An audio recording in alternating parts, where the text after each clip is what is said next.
They used to call me the 2-beer queer because I would drink 2 beers and like absolutely black out, and then I would like go be making out with a girl in the corner, like and so that was like where I got that nickname.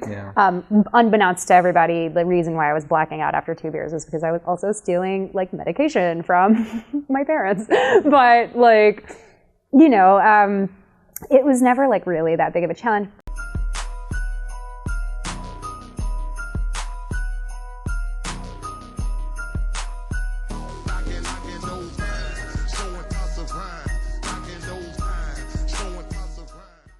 Take the label off of this. Oh, don't worry about it. Okay. We're now not it's that already nitpicky. now I'm fucking crazy, and because it's already started to peel. Here we go. Here we go. All the neuroses are coming out. Take it off because they don't sponsor us. Hi, they I'm don't Rivkah Reyes, and I'm you. psycho. They don't pay us. Take it off. Take that label. That's why I was like so pouring the fun water doing to the side. I'm like, I'm not giving core water any love. Miss Rivkah, how are you? I am so good. Thank you for having me. Oh, thanks for Thanks for coming. Of course. Yeah. It's a pleasure. Yeah, you're good for me because here I am feeling guilty because we had technical issues and talking with folks before you showed up. You're like, dude, people pleaser. It's chill. It's all right. And I'm like, okay. Well, I say that as a people pleaser myself. I was, you know, it's that thing of like, if you spot it, you got it.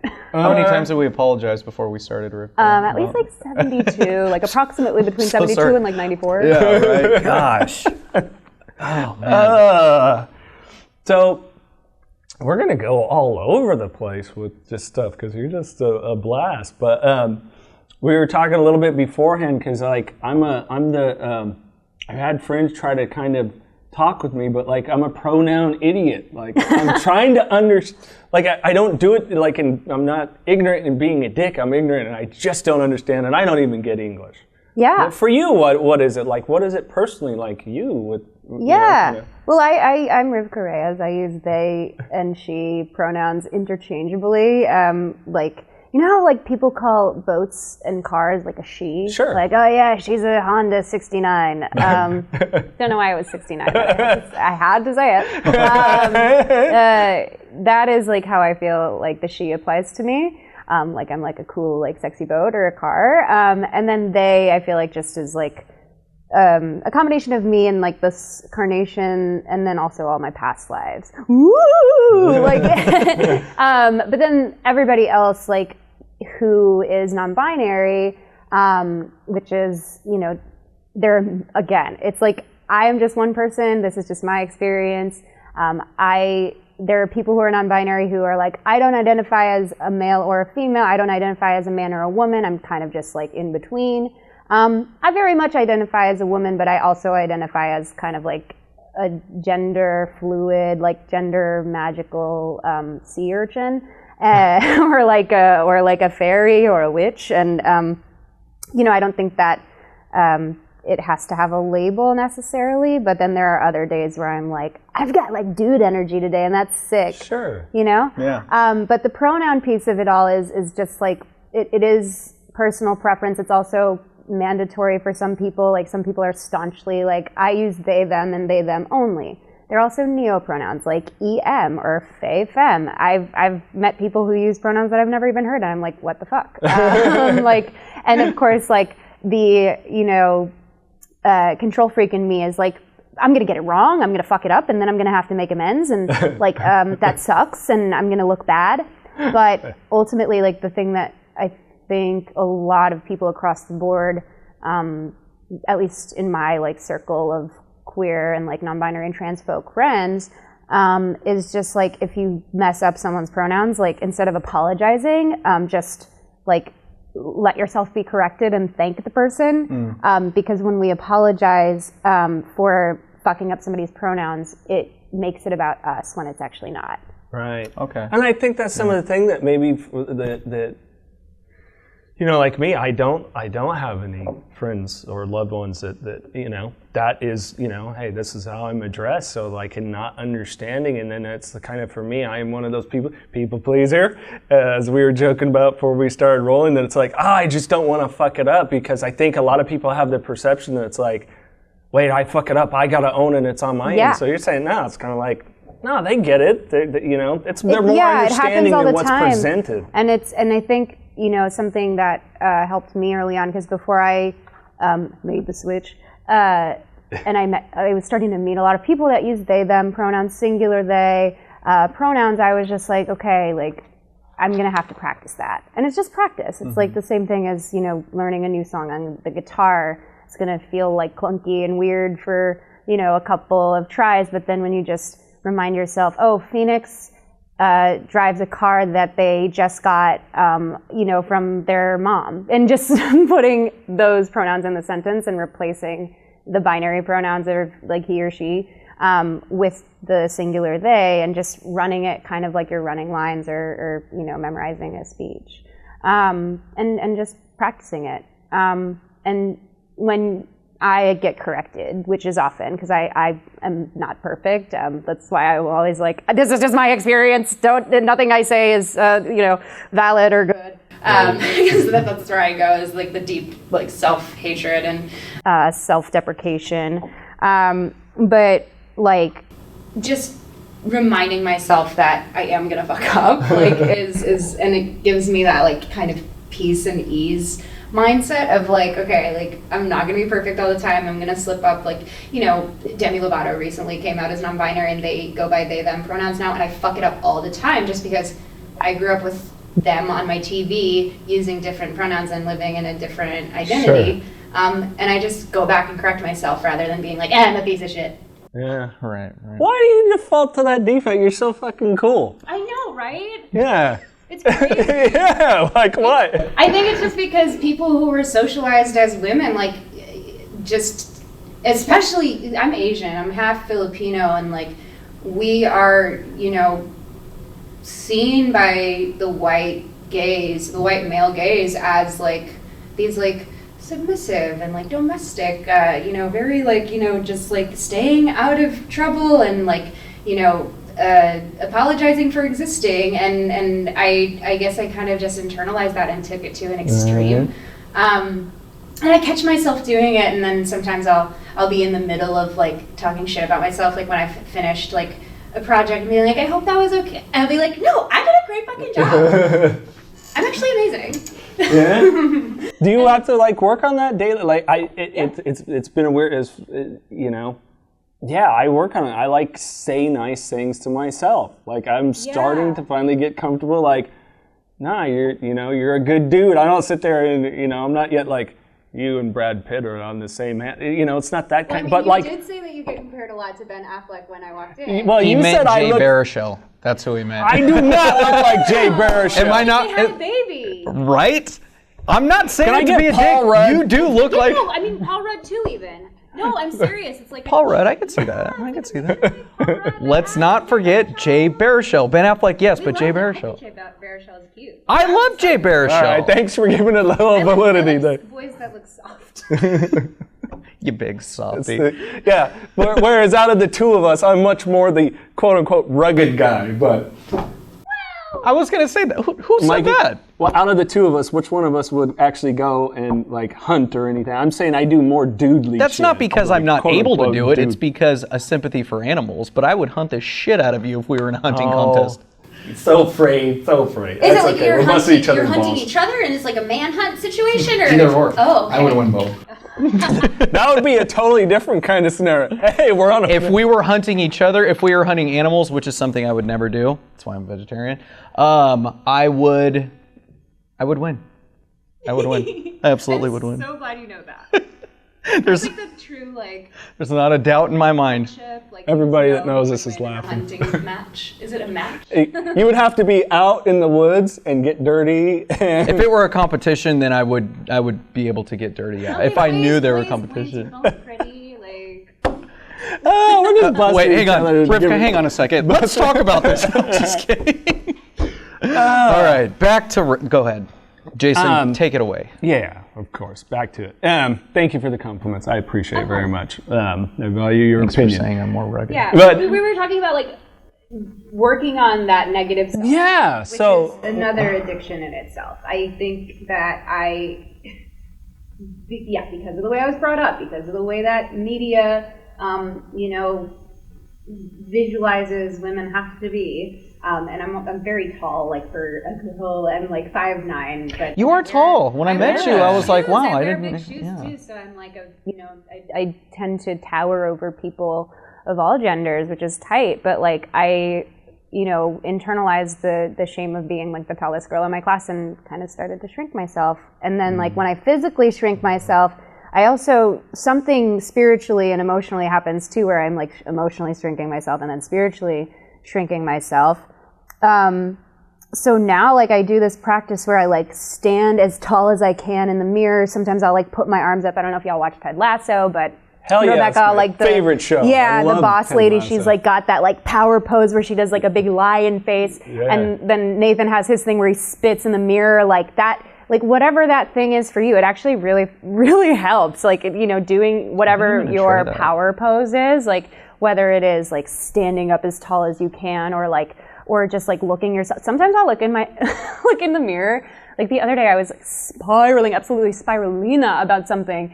I look in the mirror and I'm like, you are Rivkah fucking Reyes. Like, you're a bad bitch, and you're a warrior, and you're a siren, and you're the underworld queen, and like, you're fucking killing it. Like, why are you acting like this? Why are you letting this girl, like, get in your head? Like, you're Rivkah. Like, and then I like gave myself like a hearty slap in the cheek, and I went about my day, and then I went and did like 400 squats, and I felt better, immensely better. I'm gonna try that. Yeah. Not That's Rivkah, fun. obviously, but you're Mikey. Yeah. You are Mikey. I've never done that. I've never like how you say you do the I'm positive trying. self-talk. I'm trying. I haven't done that. Mirror I'm work not is opposed crazy. to doing it, but I will try it, yeah. There's something very magical that happens when you look at yourself in the mirror, because you start to see like the self beyond the like lowercase s self, which is like the ego and all that shit, the fear, all the the toxic traits. And you start to see like all that is good in you / all that is God in you. Like, and you're just like, oh, actually I am like chiseled from like Venus herself. Like I am like of the moon and the stars. Like, and that's sick. Yeah. Yeah. Well, I think if there's people, because I try to think about life in a very intellectual way, and for people to wrap around it, it's like we literally are, us three sitting here, it's like there's been great people in history, but they're never going to have, for all they've accomplished, never going to have and had this opportunity to sit. Like, we're the only people ever that will be in this scenario right now. Here we are while we're talking. And if you had asked me using, 4 or 5 years ago, I'd be like, you're fucking full of shit. So it's like sitting here being in a present moment, my thoughts and my feelings, like, if people don't understand what you're talking about, that's what it is. It's like, I'm the only me that's ever existed. These fingerprints, these eyes, the way it's proven, even the way we hear and our brain takes everything. We are the only motherfuckers ever that is this. And that's pretty awesome. Yeah, that and simultaneously, myself. We've never had a single unique experience, not once. Like yes, this very specific moment, it's just us three and like whatever souls and spirits are in this room. But like, we've also never had a single unique experience. Like I'm big on TikTok, like no big deal, brag. But like I'm big into TikTok too, and I'm scrolling on the page and I'm like, there will be like a very specific, very niche TikTok about something that directly happened to me when I was a kid. And I was just like, I thought I was literally the only kid that had that experience growing up. And now I'm seeing this video with 1 million likes, meaning 1 million people relate to that. Yeah. And it's just like the epitome of like, I'm not alone. And I never have been. Yeah. And I love that it took a stupid kids app to, but it's not a stupid kids app. It's like actually like fun. And I've learned more on TikTok than I learned in college. Mainly because I was like blacked out for most of college, but I attended college for like a week. Nice. It was cool. Yeah, I did 4 years. I there. didn't graduate, but I did go for 4 years, and then I kind of just was like, I'm done. Where you are now may not be where you came from. The choices you make today may spiral out of control or spin you in the right direction. Discover a riveting, true story of how Carlos Vieira nearly destroyed his life and lived to tell about it. Stand up, stand firm, believe, make it happen, and live through the madness. Knocking doors down along the way. And don't miss others telling their powerful stories on our podcast. Visit kddmediacompany.com. Yeah. I went long enough to be a doctor, and I'm clearly not. Yeah, it took me like 7 years. You were a doctor? No, I said I went long enough to be a doctor. Oh. No, I went to school for film and television. Hell So, yeah. yeah. A doctor of film and TV. Dr. LeChance. Ain't no fucking way. Yes. Oh, that's actually a dope doctor name. It is. I play one in real life. Shit. But you said something really interesting. Your ethnic background. So it makes me curious. Like, was your mom Filipino? Dad? Yeah, my so mom's did your mom? Filipino. Was it very much that? Was she very much that culture kind of Filipino woman? Yeah, like I I'm mean, hearing. the thing is that my mom's side of the family, they moved here when my mom was real little, and like, you know, they like whiteified. They like kind of, Sure. or whatever the word, assimilated. Like they moved to a Chicago suburb and were addicted and obsessed with like fitting in with the like white folks that they were around. And like there's just years and years and generations of indigenous culture that is just erased. And I mean, the Philippines in general is like heavily colonized by Spain, by China, like, and Just there's like just about so much like deep-rooted trauma from all of the colonization and, you know, the erasure of all of that like rich indigenous culture, the ritual, the food of it all. And, you know, I didn't really grow up like Filipino, where now it's like I last night I was like with two of my closest friends who are both Filipino. They're both 100% Filipino. And they're, you know, saying certain words in Tagalog, and I'm like, wait, what does that mean? And they're like, oh, it means this. And they're not like, you know, or like they're not like annoyed or anything like that, because I genuinely just like want to know more about it. I didn't grow up speaking Tagalog. I didn't grow up really hearing Tagalog either. Just certain like little words that are very common that are like kind of thrown around. But like there was a lot of just cultural erasure that now it's like, I'm nearing 30, and like learning. I'm 4'3", it ain't so bad. Yeah. I actually like can't wait to be 30. But now I'm just learning a lot from not even people in my family, just like my friends who are also Filipino, and just being like, so like, what does that mean? Or like, you know, are there specific like rituals and things that like I can do to like manifest more wealth or more love in my life that come from our bloodlines, like, Sure. and that's like unfortunately not going to come from my mom's side of the family. Like I'm not going to get it from them, with the exception of a few aunties and uncles, you know, that are still like heavily enveloped in it, because it is awesome to be Filipino. But yeah, and then my dad is Jewish, and similarly, it's like a very just like he's not like religious. He's not like really culturally Jewish. Like I was earlier in this year counting the Omer, which is like this ancient ritual where after Passover, between Passover and Shavuot, like you give a daily offering for 49 days to God, Hashem, Spirit, whatever your word for that is. And, you know, it can be like simple as like putting a pebble on your, you know, dinner table in a bowl for 49 days. Or like for me, what I ended up doing was just like writing 2 lines of poetry a day, that by the end of it, I had a like, you know, I had 49 little couplets about spirituality. Yeah.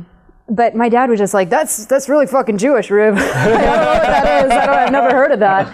I'm like, what? You know, like, so I think that like a big part of my spiritual journey has been just getting more cozy with the ancestry, and, you know, learning, first of all, of course, like a lot of my neuroses and my mental illness stuff comes from the ancestors, obviously, I think for all of us, like, you know, and but then it's also just about like learning more about my blood, like my ancestry, and also all of the joy that they had in these spiritual routines and stuff. And like I try to, you know, learn a new thing about it, like, you know, every week or so, and just incorporate little tidbits of it into my daily rituals. No, I think that's really fascinating, because life presented the opportunity. So on my mom's side, full-blooded Portuguese from Pico in the Azores, And when my grandpa, I think he was the firstborn here, or my great-grandmother was pregnant with my grandpa when they got here. And then it was that, you know, like my grandpa did not teach any of my mom or her siblings Portuguese at all. And so ironically, then later, you know, fast forward, got kids, you know, live where Mikey and I live. And one of my best friends now and his wife from Pico, and after my divorce from my kid's mom, we lived with them for 6-7 months till I could find a house. And so we were like totally in it, and we'd be around and they would just be speaking Portuguese, and I was eventually able to go there 2 years, you know, it was like 15 years ago as well. But like to see it, because I was always so fascinated, like, I want to understand more about. I think we're kind of similar. Like, I want to understand myself. Like, there's so much cool shit with life, but it's like I want to understand me most of all, because I drive myself nuts. Yeah, you know? and sometimes it's like for me, it's sometimes like, well, I want to know about me. Like, but like coming from like a selfish place, but also it's like in finding myself, I find spirit, and in finding spirit, I find myself. Like, and it's kind of just this like, you know, constant seeking. I don't think I'll ever like find God, but I definitely have evidence. Like, and I have like a growing list of like times that there was evidence that there is some presence, like, or presences that are protecting me, holding me, keeping me alive. Yeah. Miracle that I'm alive. Like, absolute fucking miracle. Like, considering like, you know, many suicide attempts, you know, several like near overdoses, never like, you know, anything that, you know, put me out for a while. I had alcohol poisoning a couple times, but like, there's no reason I should be alive, but I very much am, and that's so dope. Well, I think it's like you're talking about with the TikTok content you find is there's going to be people that are out there that find your content. Exactly. And because you really openly, you know, we follow you on social media, and I believe I personally do in addition to the podcast, and they, you know, and it's cool, even though it's maybe not my experience, to see you sharing your experience, you know, like your journey. It's pretty, like, it's cool, and give, you know, if there's ever days you don't give yourself credit, like, that's so fucking brave to put it out. This is where I put it out, you know, I don't really put it out. It's a good outlet. I mean, this is sick. I love this so much. And yeah, I was just talking to one of my aunties yesterday on my dad's side about just like how mental illness in like, you know, even in 2006 was like, you know, if there was any sign of mental illness anywhere, that was like a dock to your credit score. And I don't know if it's still the same because I don't know jack shit about credit, but like, you know, I just know that mine is like not great, but like I'm working on mine. Yeah, you get sober, you fix your teeth, and then you work on your credit. That's kind of the trajectory. You get a plant, and then you get a dog, and then you get a girlfriend. That's at least what, you know, I hope happens. But yeah, like, and the stigma around mental health, specifically for men, like, I feel like women have always just been seen as mentally ill, which is like, okay. Which is shitty in itself. It's so shitty, it's fucked. But like, you know, for some men in my family, like, there was like bipolar and addiction and stuff, and like, it was all like very hush-hush because it was to protect the business, it was to protect the family from losing the house or losing the car or the business or whatever. And I just think that's so fucking sad. But I'm glad that now it's becoming more normal for people, millions of people on the internet, to be like, I am bipolar, like, and like living in it, and like rather than it being this big hush-hush secret that like is in the news. Well, it's like anxiety for me. I didn't know what it was. I thought I was dying when I first, you know, had a panic attack, and I don't know why, but I was going through my little episode or whatever, and I laid flat on the ground. I didn't lay on the couch, I didn't lay on the bed or whatever. I just laid flat on the ground. I got the cold sweat, and then all of a sudden the sweat was just normal, and it was just kind of like I was like going out, like I was coming out of it. I'm like, okay, I'm good now. That was weird. I don't know what that was. And it turns out I have a couple family members who had been on Valium their entire life on one side of the family, and then another family member Xanax their entire life. And I'm just like, okay, so I inherited a lot from the Mexican side of the family, and because we're all very lovey-dovey and anxiety ridden or riddled with anxiety and all that shit. So I didn't know what was going on, but you know, you talk to the dad side of the family, oh, suck it up, you're fine.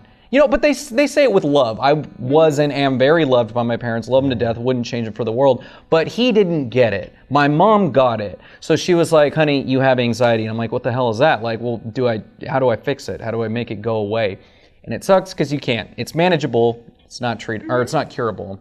Yeah. But touching back on what you were saying on how it's more, everyone's open about it now, like I love it. I'm a huge football fan. I hate the Cowboys, but Dak Prescott is huge in mental health, and I love that. You have a huge platform, so speak on it. So I love how people are like coming out about it, like I am depressed, I have anxiety, because it's okay. But there are ways to help you cope with that depression and anxiety, and I love that. Well, and I think we're developing, hopefully, a That especially was a long rant. No, dude, I know. Well, and it's yeah, you didn't look at me, but it got me a little emotional because I've seen my friend when he has these, and it like it breaks my heart. It's like I know when he's had a tough day and he goes home, but I have a lot of hope because I see more emotional maturity coming for people, and like you said with Ming, because it was like, you know, I didn't know my dad suffered for so long with all the things that he did. And I know that my mom did the best she could for us too, you know, my brother and I can't imagine like what they went through, but it wasn't a generation that talked about it and talked it openly. And now that we are, like before where I was saying, I talk with my kids. They are fully aware that dad struggles with depression and anxiety and alcoholism and, these things. And I think it brings that maturity to the next level. The thing that encouraged me is that, like I'm a big Dwayne "The Rock" Johnson fan. When he said, I suffered from depression, and here he is, like, I love pro wrestling, and he's sitting there and I talking about where he's at the top of this world of this thing. I've got 10 of this guy's t-shirts, and he's wrestling all of my favorite wrestlers, and he's not feeling like he's worthy, and it's like, fuck, okay. Mm-hmm. Well, for a lot of people, it's like, for me, definitely, I don't want to speak on behalf of anybody, especially not The Rock. Who doesn't love The Rock? I love him I do much. too. He was my first male celebrity crush. Like, all my crushes when I was a kid were on girls, but like I had this like big crush on The Rock. I think it was just like the theatricality of it all and the eyebrow. But anyway, just to like on my own experience, like I get more anxious and more depressed and more like, trigger warning, suicidal, like around success than failure. Like failure, I'm like, well, that's fine, I'll just do something else. But like success, I'm like, what am I gonna do with all this? And what if I fuck up again? And I was like talking to a friend this morning about that. Like I just am so desperately terrified of being canceled on the internet that I kind of hang back and I like don't really do that thing again of like I don't really like make a lot of noise. And I used to be very, very vocal about like, certain causes and like, well, not even certain causes, like every cause that I was seeing other people posting about, I would just like reshare and repost about it and like, this is fucking terrible. And now I've kind of like chilled out and I know the causes that I, stand for, and I do my best to like, without virtue signaling or whatever, like, spotlight and amplify the voices of the people that need to be heard. But I was just like, I feel like I'm like not doing enough. And my friend was just like sometimes a lot of that work comes from observing, like, and then putting forth small actions. And, the small actions are adding up over time. It's just that because I love instant gratification and I love big and I love showmanship and presentation, I'm just like, I don't think people are seeing me do enough. And they're like, no, you're doing a lot, Riv. You're doing a lot. It's just like the way that I see myself and that I see my presence online. I'm like, am I doing enough? I don't think I'm doing anything at all. But it's just like, no, like, you're fine.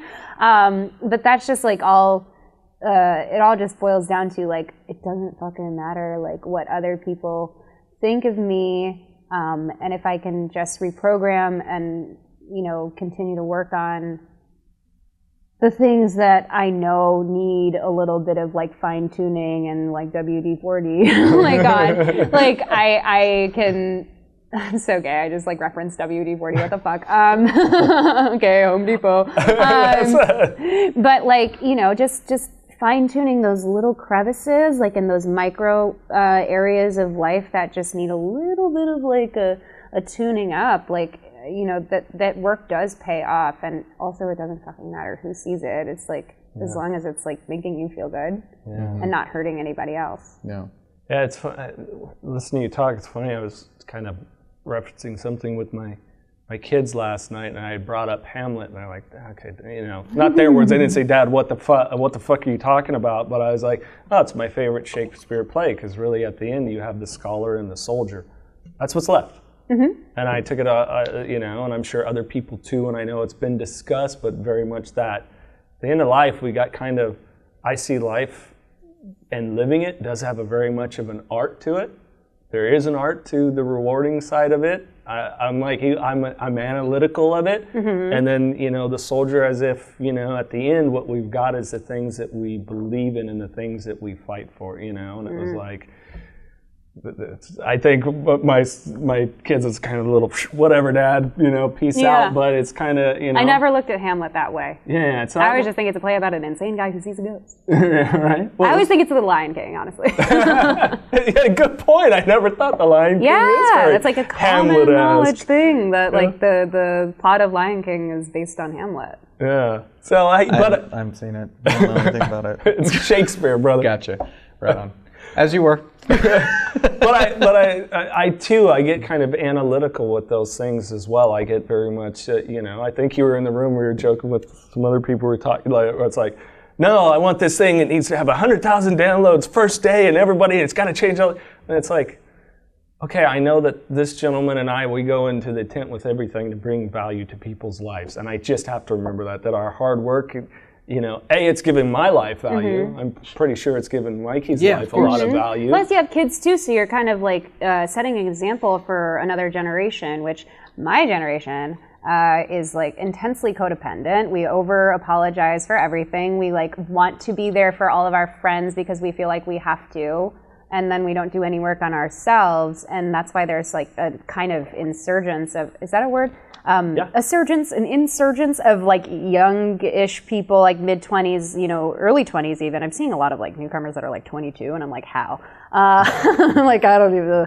But like people around my age coming into like recovery and like learning about like the attachment styles and all of that, and working on rewiring the brain because of the generation that came before us being so cold and distant, and like, you know, doing that, keeping people at arm's length so we don't like truly let anybody in and let anybody know us. Like, my family's got just a lot of secrets that like I probably could have benefited from knowing when I was like in high school and college, starting to go through the addiction and all the mental illness and the, you know, psych wards and all of that stuff.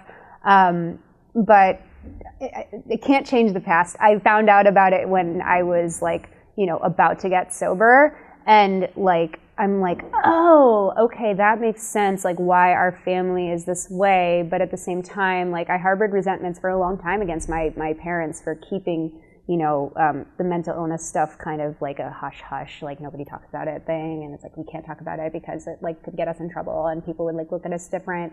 Where now I have to talk about it because I felt so much pain, like I was the only person going through that shit. And then when I started seeing representation of it in media and also just like getting to know other people with mental illness, addiction, all of that, I was just like, oh, this is so nice, like to not feel alone all the time. Like, and I want everyone to feel that way. But like you said, it's like, it's not gonna reach 100 million people every time. Like, you know, some of the TikToks, they do be going viral, but like, at the same time, like I know, I say this little like prayer every time I'm about to post something where I'm just like, everybody who is meant to see this will see this. Send. And yeah, sometimes it's like absolutely viral. Sometimes it's only like 700 people that see it. But, you know, still that's 700 people who might feel less alone. Yeah, for sure. Even if it was that one necessary of the 700. Yeah, right? True.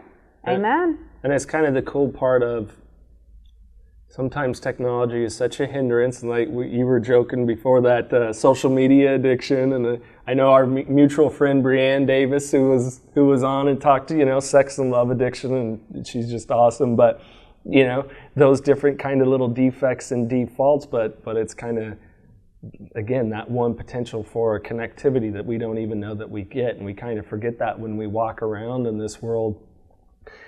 And I try to practice a lot more, common sense, common courtesy, kind of steal from a former guest, and I noticed that I just perceive life and everything differently with my attitude.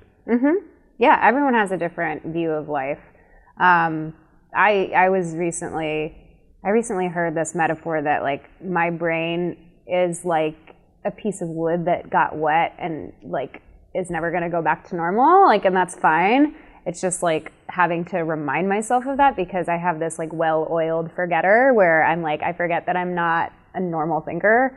And that's totally fine. But I get so sad sometimes because I'm like, oh, like when people, I went on a date the other day and this woman was like, yeah, I've been celibate for like a year because I was like getting into these toxic patterns and I kind of just was like, I need a break. And the pandemic was the perfect time for that. I was just like, that's crazy that you didn't need to like ruin all of your friendships and like relapse a couple times and like go to rehab about it, like, and spend a couple weeks in the psych ward to figure that out for yourself. I was just like, I'm a little jealous. It's like some people are just like kind of normal. It's like, okay. I don't know that it's normal or abnormal or what. It's you talked a lot of it. I don't remember if it was when we were recording or not, but I believe it was when that cultural traumas and things like that. That shit is so real. It's so real. It's so, and like Mikey was saying, certain side of his family having it, or certain side of my family, this thing or that thing, and I'm sure if I had the ability to dig back farther, I know that I have a lot of Native American blood in me, and there is no odd coincidence of how much alcoholism runs in our family. And if you trace back, to it, and when, Europeans brought alcohol here and the Native Americans didn't have that, addiction wasn't a thing that existed to them, stuff was ceremonial as opposed, and then, It's almost like the Europeans did that on purpose. Yeah. Sorry, it drives me fucking insane. Oh, God, I could, like, literally again, like, a lot of this is coming from TikTok and social media, like, my education on all of this, on colonialism, on, the erasure of indigenous culture and stuff, and on, like, the deliberate, like, fuckery that, like, white Europeans, like, brought to the indigenous,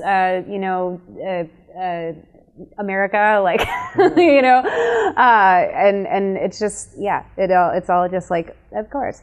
But that's the cool thing. I think that now that people aren't being quiet about it anymore, that it can be worked on, and we can work towards like amplifying those voices and telling the stories that need to be heard, and letting the people who like have the lived experience like tell the stories rather than them like coming out of history books, which they're always like, they favor the white European side of things, which is fucked. But yeah, I think it's like we're in a fucked up time, but like a beautiful time that like all of these truths are being revealed, and like astrologically, like it all makes sense for like everything that's going on, and certain planets coming out of retrograde, and certain signs being in certain planets and houses and shit.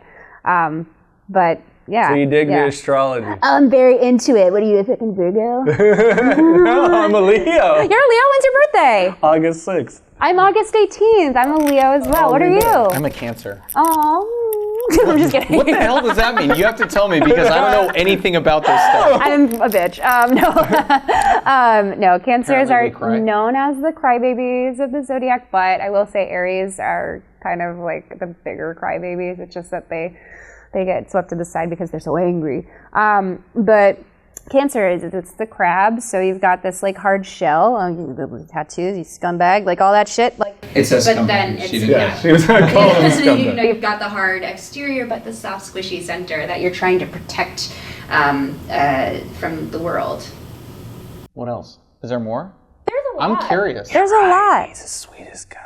I think I'm a nice Cancers guy. are so sweet. That's the thing, is like that, and of course there's no bad sign. Like I always joke, I'm like, I will never date a Capricorn. That's just because my dad's a Capricorn. But there's like signs that like they don't say you can't, but it's not a good idea for this sign to date that sign, or this sign will clash with this sign, so just don't. Yeah, right? but like there's also so much more than just the sign that corresponds with your birthday. There's the rising and the moon and the Jupiter and all of those other like tertiary planets. It's really the Venus and the Mars, which is the planet of love and pleasure, and then the planet of like sex and aggression, that the compatibility shows up in. And then there's the houses, and then there's the degrees and shit. I don't know, like I am no fucking expert in astrology. I know what I know because I'm gay, but like literally like there's just infinite information that you can get from your chart because it's always transiting. Like the world is always turning around your chart, and the planets are, revolving around your chart. And so like, yeah, when people are like, ugh, I don't know, you should stay away from her, she's a Scorpio, I'm like, yeah, but like she's also like a Gemini moon, and like Funny how I'm June 23rd actually, so it's on the cusp of a Gemini and Cancer. I'm right there. But sorry to cut you off. Out of everybody that has asked me, that I've gone on dates with and all that, and they ask me, the ones that do, and I tell them I'm a Cancer, it's never been a bad thing. No, they're it's like, never a bad thing. And I'm just like, well, I'm gonna get up and I'm gonna fuck off now. I'm not a crier. I don't cry. No, you're a sweet. Like Cancers are sweet. They're very domestic. They are linked to the moon, so it's like the emotions are very like present. Cancers are water signs. Leos are fire signs. Very different energy. Very different in like love languages and things like that. Like for me, I'm a Leo. I'm very aggressive and like, but I'm also like so nice. I'm like, and I just like love my fucking friends, and I love with my whole chest, heart, pussy, everything. Like I'm just like literally, like I love so much that it's insane. And I'm a Leo who used to do coke, so it's just like I snort people. Like Cancer who used to do coke. Hey. Fuck, you get it. First off, the people in my life that are most into astrology are straight women too, by the way, so it's not just like my queer friends or anything else, or gay or whatever. But I could, like you said, like I snort people. Yeah, I can snort anything. Totally. I snort the gym. I snort, Instagram. I snort, Erewhon. The Erewhon, if you're not in LA, is like the worst grocery store ever, but it's also like everyone's super hot and like everything's like $90. It's insane. Like it's like, would you like a bottle of olive oil that at like Vons would be like $5, but it's 16 here. Yes, I would. Yeah, it's like absolutely. If freaking Mila Kunis shops here, then absolutely I do want that. I'm trying to think of what I snort now. Football, I guess. Jordans. Yeah, Jordan. Oh my God, hello, absolutely. The day I don't wear Jordans, I'm wearing Vans Jordans, today. Come on. I snort Vans too. I love Vans. snort Vans. Yeah, I'm a shoe snorter for sure. Yeah. Like cluttering, hoarding, all of that shit. Everybody else gets all do it too. Okay, there's mine. Bam. Yeah. Dude, that's a good question. Like I would. What do I snort? It's funny. He'll bust my balls, like, because I don't remember. I did steal it from something where it's like, you stayed your. Oh, I know. So I married an axe murderer. The dad who's like, you stayed your 2 hours or whatever. So I'll bust his balls like at the end of the day. He leaves, but I'm like, I'm going home. My work day is up. I'm over. Yeah, but him, I think for you, it's like you're really good. Like I'm not the best. Like by my, I'm a like. Oh my God, the kids aren't with me tonight. I'm gonna text, or that's when I come up with ideas and probably annoy the shitter like out of him, or he doesn't respond when it's like an idea or whatever it is. We're work because we do that a lot, and it's like, okay, is Mikey all right? Is he okay? Oh my God, I always default to like they're dead. And he'll Gosh. well, I don't do that.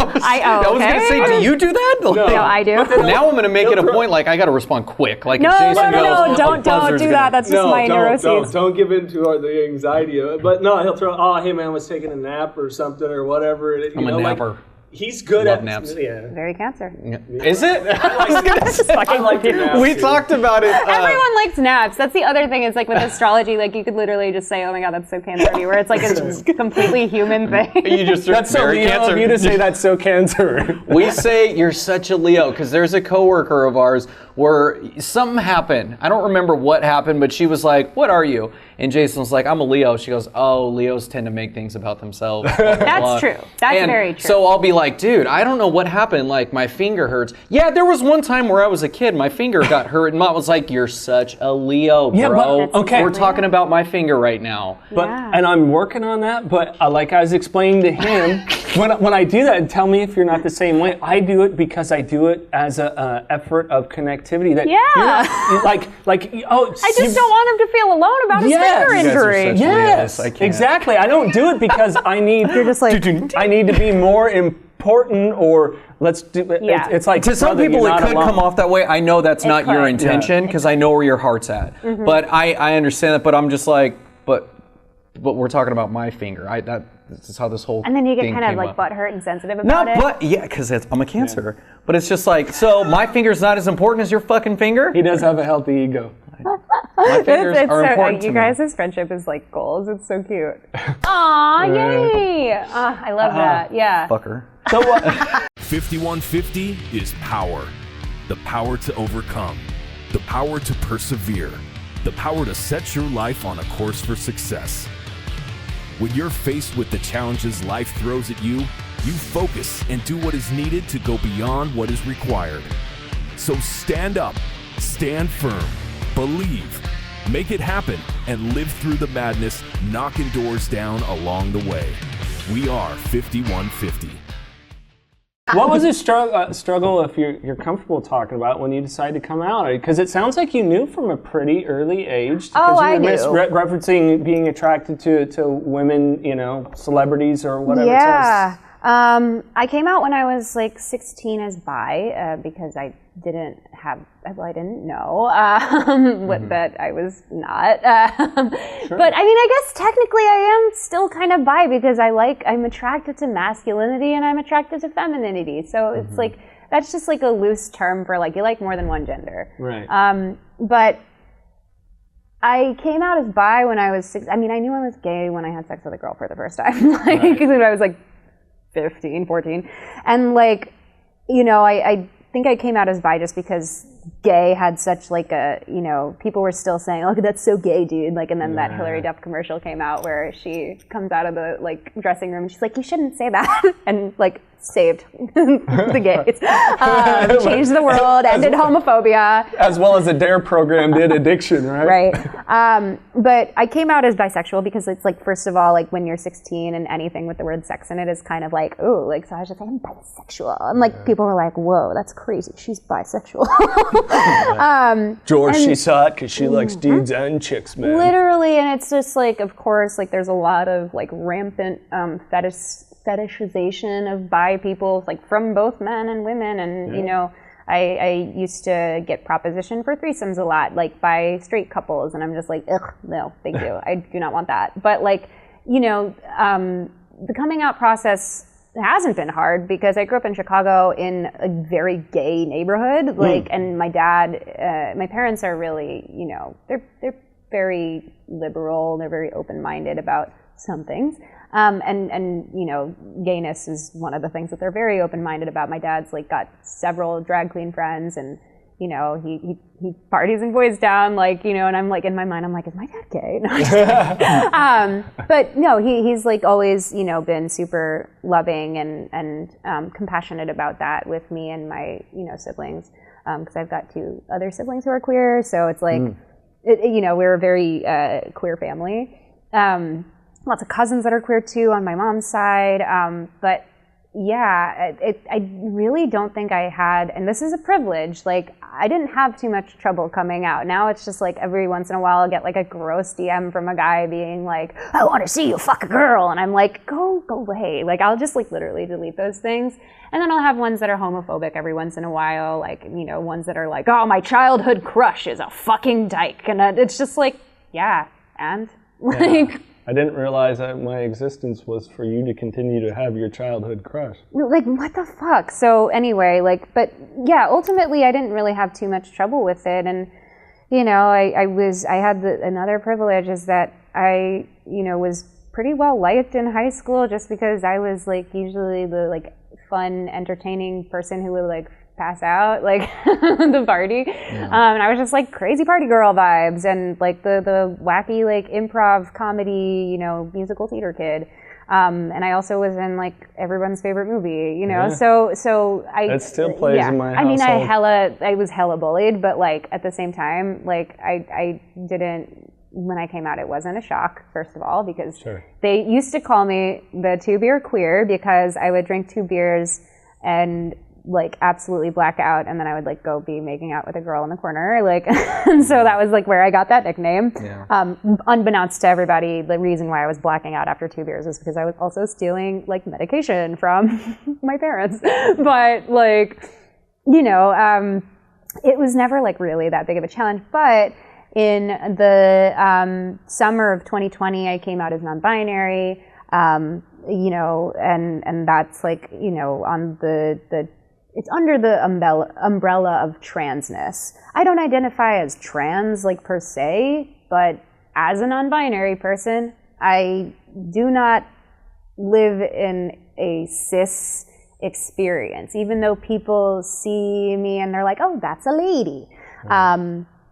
See, some days I'm like, I don't understand what cis means. Cis is that your gender aligns with the gender that you were assigned at birth. Oh, so okay. like Thank you. So like assigned female at birth, assigned male at birth. Like if you guys are both like, I identify as a man, like, and I was assigned that gender at birth, like that's cis.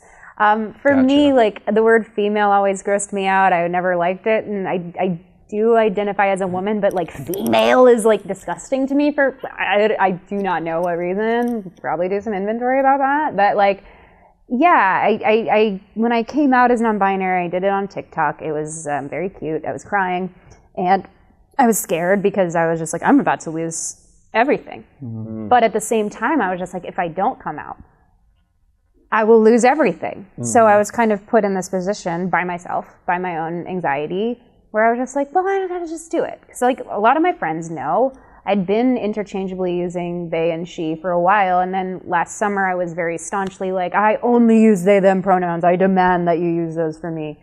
And then over the last couple months, like really it's been like more fluid, and I've been like, no, I actually still do love all of the like woman-esque parts of me, like the parts of a boat that are woman-esque. I keep on going back to boats, but like, you know, that was just hard for me that I made it hard on myself. Mm-hmm. And of course there are fucking creeps and assholes and even like cis women in the DMs that are just like, your gender is fake. That's a lie. I don't get it. Because I don't get it, that means it's not real. Yeah. And it's just so selfish. Such a dickhead move for people to do to other people. Do you see it affecting me? No. It's not affecting me. Which is awesome. Yeah. We just talked about that too, like inner tough guy, keyboard tough guys, tough guys, tough girls, everybody. It's just like, whatever. I don't even read the comments. It's what it is. Yeah, I do because I'm a masochist. But like, I definitely. Yeah, we had a guy that was bagging. This shirt, as a matter of fact, he goes, and that one fucking guy looks like he's wearing a tablecloth, and it's like,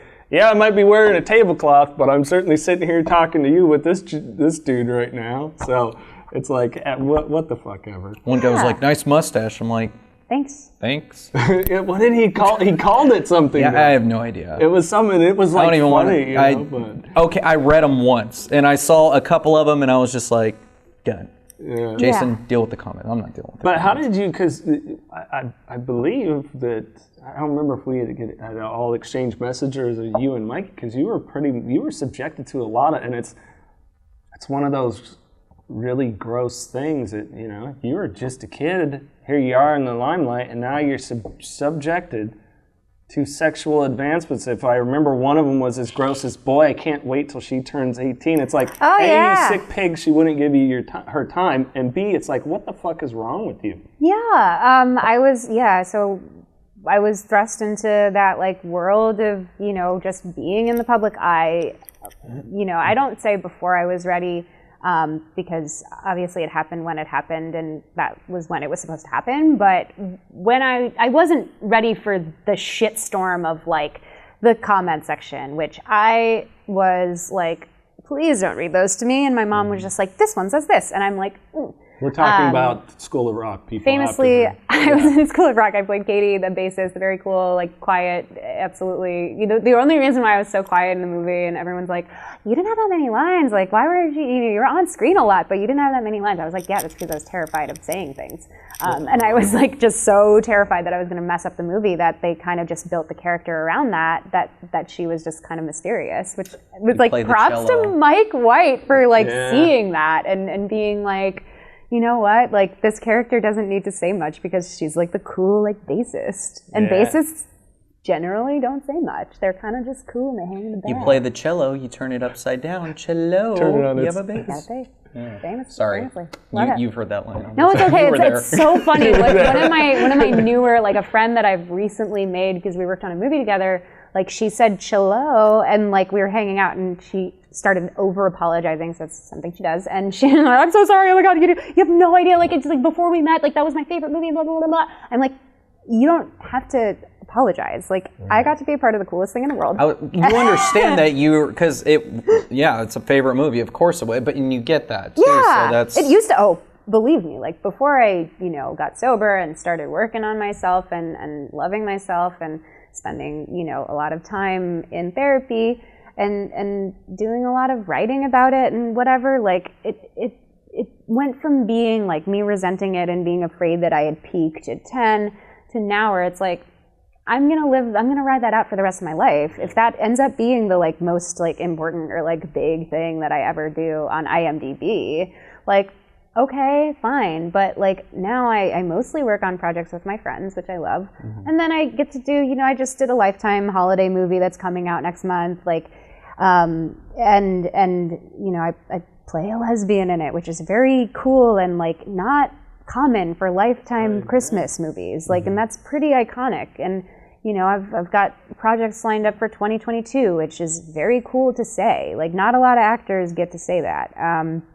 But like, yeah, no, I wasn't ready for the rampant like sexualization and the weird shit. Like a guy showed up to my school and like nothing was done about it. The principal of the school was like, well, that's what happens when you exploit your kids for money and fame. Oh, God. And my parents were like, we're taking you out of that school. Thank God that they took me out of that school. But like, now it's just like there's really no point for me to like snort those thoughts and just like sit in the resentment and the shame of it all and the guilt and the like wishing it had gone a different way and the wishing I had gotten like more famous after School of Rock.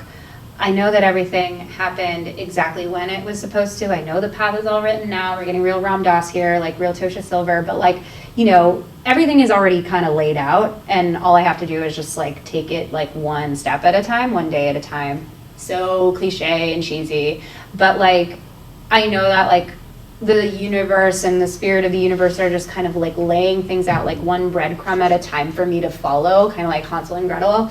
And that I don't have to really think about like what's 50 feet ahead. I can just like ask the universe to shine a little pin-sized light on my path and just follow that.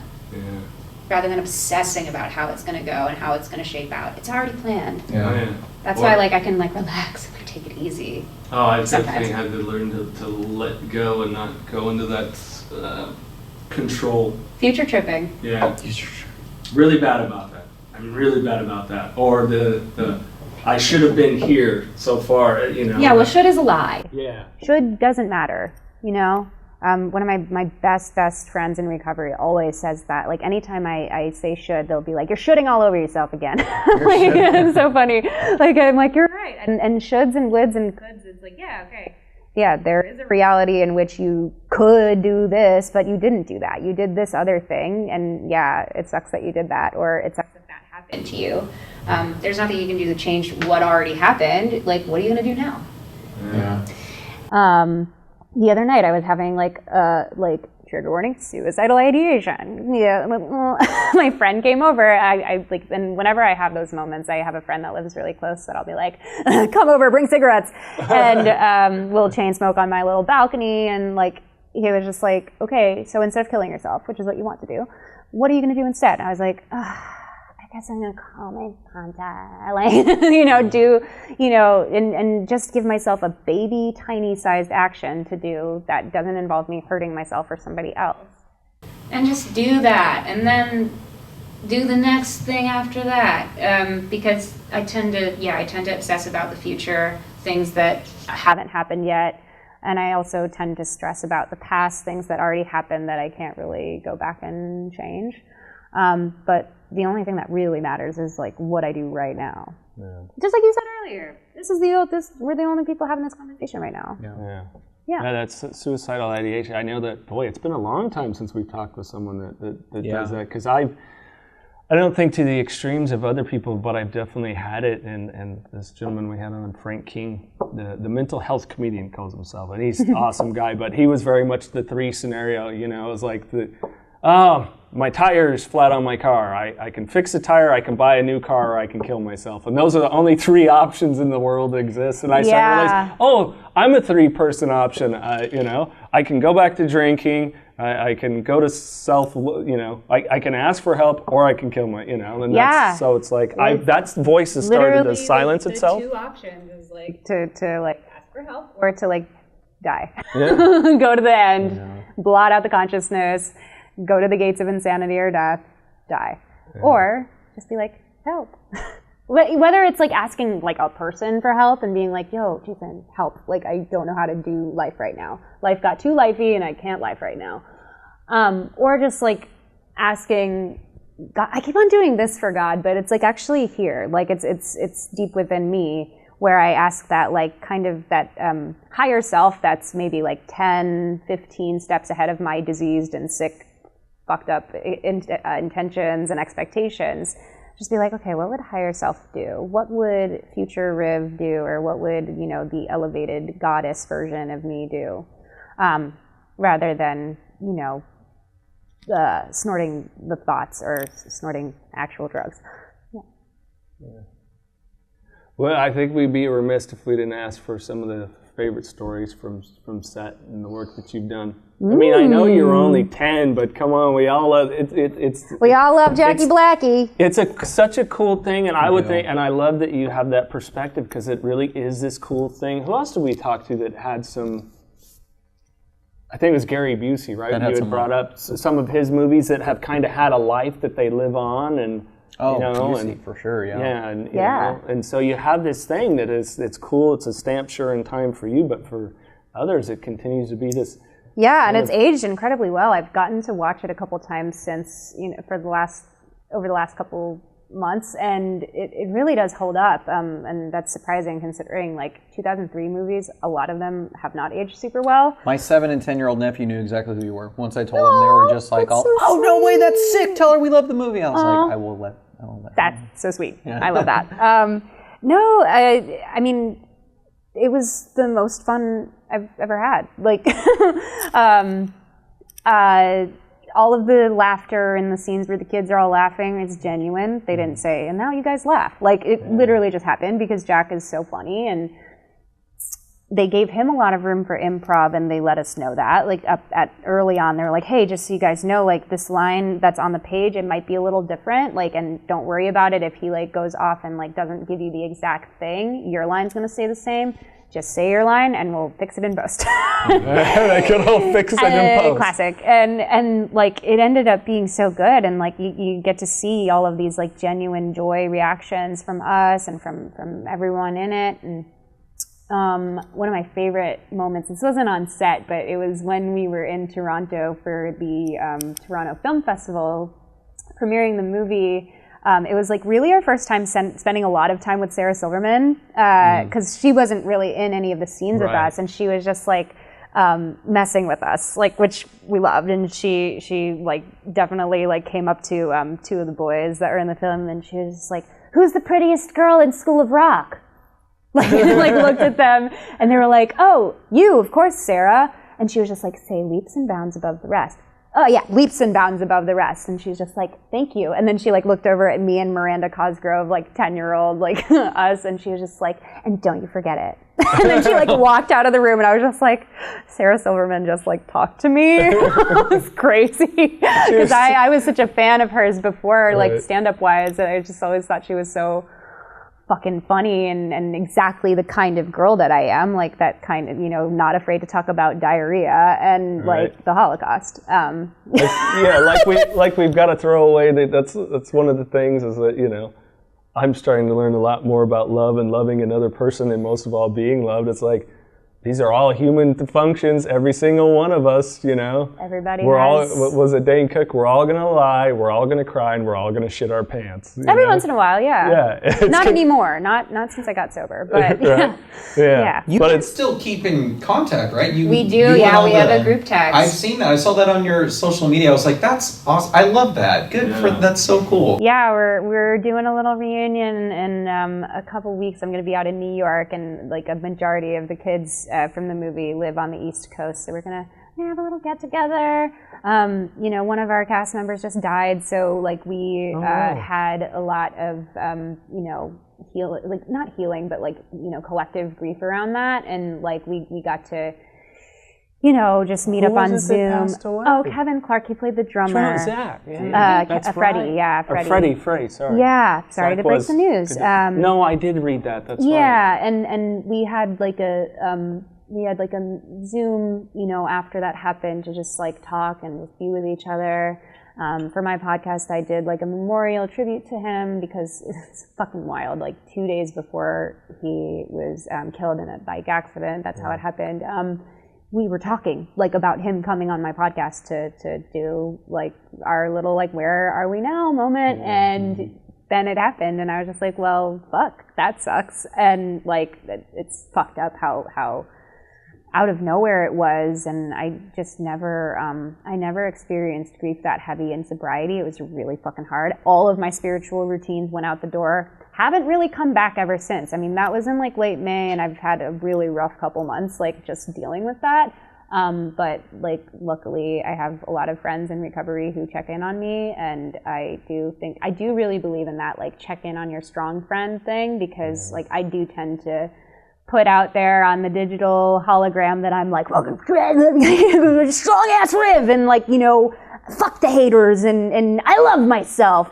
But yeah, I think it's important that we check in on our friends who do put that out there, because sometimes they're going a little crazy on the inside. And like, yeah, but the School of Rock has the kids specifically. We love each other so much, and it's like family. It is like family vibes. Even like the moms are still in touch with each other, which is really sweet. Yeah. But yeah, it was such a beautiful experience. There continue to be beautiful experiences because of School of Rock with the people that were in it. Like, you know, one of my closest friends from the movie is also in recovery. Not going to say their name, obviously, like to protect anonymity and everything, but like we'll get on the phone and talk about it sometimes, like because it's like a very specific thing. Again, not a single unique experience has happened. There are 14 other kids that were in School of Rock, so they know what it was like to go back to school after that, and they know what it's like to maybe have that feeling of like, oh, have I peaked, and that's it? Like, this is the only cool thing I'll have to show for my life. And it's just such a beautiful goosebumps. Like just a beautiful crew of people. Even some of the like on-set tutors were like Facebook friends. Like, you know, I don't really be using Facebook for much other than like the marketplace, because sometimes they have like cute plants on there that I'm like, let me buy that plant. But I need a new ficus. yeah, give me a new like fiddle-leaf fern. But yeah, it was just like this beautiful family experience, and I'm just very grateful that my first experience on set was so warm and so loving, because now every time I'm on a film set, if something starts to go wrong, I just go, that's like kind of my North Star. It's like my happy place where I'm just like, oh, remember that little song that you guys used to sing at the end of the day? Like, you know, or remember in class, like all of the little like stupid bullshit thing. Like I was a menace in class, because leading up to School of Rock, I was like very type A and had to get all A's and everything. And then when you're working on a movie, you're like, oh, I don't give a fuck about school. I'm working on a fucking movie right now. Right. So like me and Joey and Kevin, who played Zach and Freddie respectively, we'd all like just like be like watching for each other, and then we'd suddenly just out of nowhere be like, like in class, and like get separated from each other. And like I just like go back to that memory constantly. Anytime I'm having like a moment on set of like anxiety or whatever, which is often. Just wrapped a movie like a couple months ago where the whole time on set I was obsessed with my body and obsessed with food. I also struggle from eating disorders. You know, you name it, I got it. There's this 12-step program for it. I'm probably a member or like a should-be member. It's kind of like the scenes in Fight Club where it's like, this is my group. You don't get to come to this group. Right. It's like, it's the only thing I haven't tried is gambling. And I feel like if I was into gambling, I would probably be very addicted to it and it would probably ruin my life. I can't do anything without it getting to a disgusting level. But when I was on set for this last thing that I shot, like I was eating just grapefruit, like probably not the best thing to do for your stomach, probably not the best thing to do for your soul. And your poor blood sugar. Oh yeah, for sure. Like, I mean, coffee too, but like cigarettes occasionally. And one of my co-stars like noticed that and was just like, hey, are you good? And I was just like, no, not really. And she was like, why don't we grab a burger? And I was just like, fucking fine. And then it like kind of brought me back to that moment of like, hey, like on set, we're a family. You know, that's so cheesy, and not every set feels like a family, but that's the cool thing about film is that you like pick up like friends along the way, and you know, some stay in your life, some don't, but it's just it's very sweet. I love having been a part of School of Rock. I love having been a part of, you know, Easy season 2, episode 7. You know, I just love working in film so much, and I'm grateful that my first experience in it was like the coolest movie ever. Thanks. We appreciate you sharing about that. That's really awesome. I think it's about that time though. We have some fun random questions. This is all for shits and giggles. Love a shit and gig. Right? Mikey, you're up. If you were on a deserted island and you had to take one movie and one album, what would they be? The one movie would be Devil Wears Prada. It's my favorite movie. I love Meryl. I just love her like subtleties and all of her nuance, and then that like moment at the end of hubris that she has. Love it, dig it. My favorite line in the entire movie is, "Did someone eat an onion bagel?" It's Stanley Tucci. Rock star performances by all, and I could literally watch that movie every day. I would never get sick of it. And album. Fuck, that's so hard. I hate it. It would have to be a compilation album. Is that cheating? No, you're good. I think I would have to make it myself. Leo, control freak. I was waiting for you to answer so I could say you're such a Leo. Like I was waiting sorry. for that, and it's okay. A couple steps ahead. You are. Okay, if you were to do covers, then what would be some of the songs you would want to cover? There would have to be some Erykah Badu on there. I'm obsessed with Lil Nas X right now. The song "That's What I Want" would definitely be on that album. The thing is with music, I get so like I simultaneously have very like stable taste in music where it's like a lot of neo soul, like Erykah Badu and you know, Outkast and Robert Glasper and like all of that. But then every once in a while, a new pop artist comes out of nowhere and absolutely just has a chokehold on me, like Lil Nas X does right now. So like right now, if I was stranded on the island, it would be, definitely that specific song, "That's What I Want" by Lil Nas X. I'd have to have "Green Eyes" by Erykah Badu. I need a little Janis Joplin in there. Definitely need some Prince. Definitely need some Childish Gambino. Speaking my language. Yeah. I saw Prince almost 30 times. I'm so jealous. I never got to see him except for watching the Super Bowl that one time. I saw him outside a geisha house in Hollywood. That was it. That's the only time. Just hanging?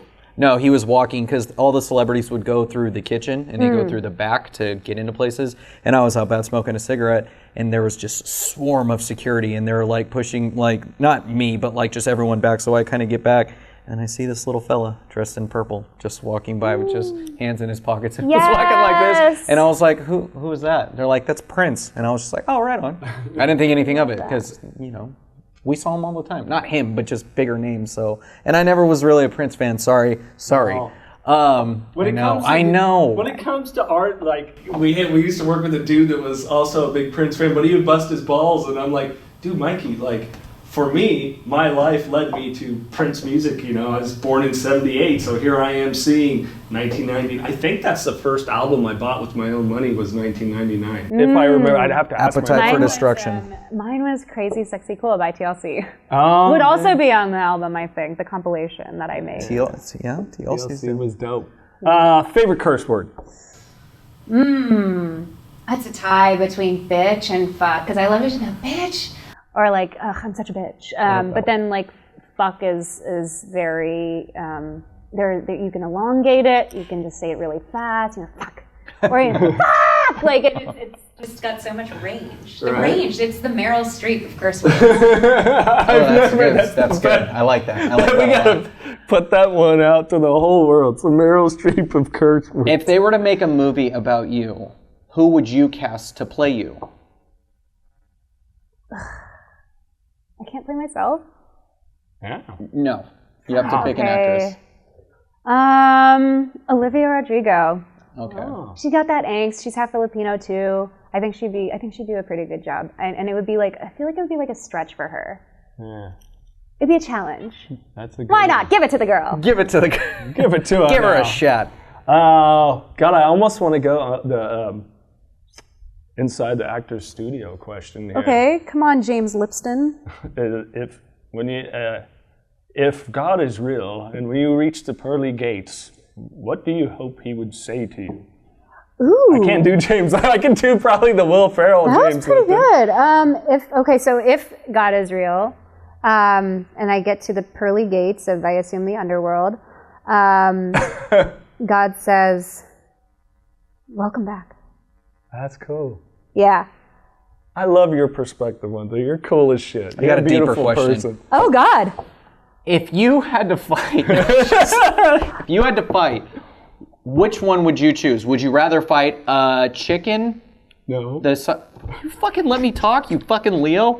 Would you rather fight one horse-sized chicken or 10 chicken-sized horses? I think I would have a really fun time fighting the 10 chicken-sized horses. Yeah. Kind of whack-a-moling them with my feet. Yeah, whack-a-moling with your feet. Yeah, just Punt like the little fuckers. Yeah. Because a beak, the size. Taste my Jordans, But if they get you on the ground, Jordan. you're fucked. So that's why. If they get you because they're strong, it's a horse, but it's just the size of a chicken. Chickens are kind of little, and I've got giant feet. Here's the point that I've never brought Can I up fight though. them with a gun? No. Just these hands. Just these hands. But No feet? yeah, you feet, yeah. Okay. even if course. they get you down, no opposable thumbs. True. So, None of them. The horses, they just got the fucking hooves. oh yeah. I'm just kind of grossed out and terrified of chickens. So the horse-sized chicken of it all. Horses are big. Horses are big, so there has been people that would rather fight the horse-sized chicken, and I'm like, fuck that. One peck and you're screwed. You're fucked. You're fucked, dude. I'm terrified of getting pecked in the And back. you cut its head off, it could still run around for a while. No, that's fucked. Really, no, I don't even want to think about that. They ain't gonna do any damage when it runs around. From personal experience. Well, yeah, Mikey, but it's trust me. still scary. Picture a horse with its head Yeah. off running around in circles. It's terrifying. A good point. That is a big Rivkah's fucking- uncomfortable. Change this. Next question. Sorry, Now Rivkah. we're going right now to Rivkah's words of inspiration. If anything from your life experience, things you're going through, because thank you so much for your vulnerability and honesty and just throwing it out there. But if there's anything from all of it that you could share and kind of put in a nice little, here's a nut for you, from my experience, what would you might lend advice-wise? This is so cheesy, but you are enough. And also don't quit before the miracle happens. I feel like I see a lot of people who think they've got it all figured out after a certain amount of time, working on themselves and in recovery, whether in, a formal setting or not, and they get to a certain place with it where they're just this is good, I'm content. But do you want to be content? Do you want a silver cup or do you want a gold cup? Go for the gold. You're worth it. I thank you. This was cool as shit. All right. Yeah. Thank you, Rivkah. Thank you for having me. That was awesome. Yay.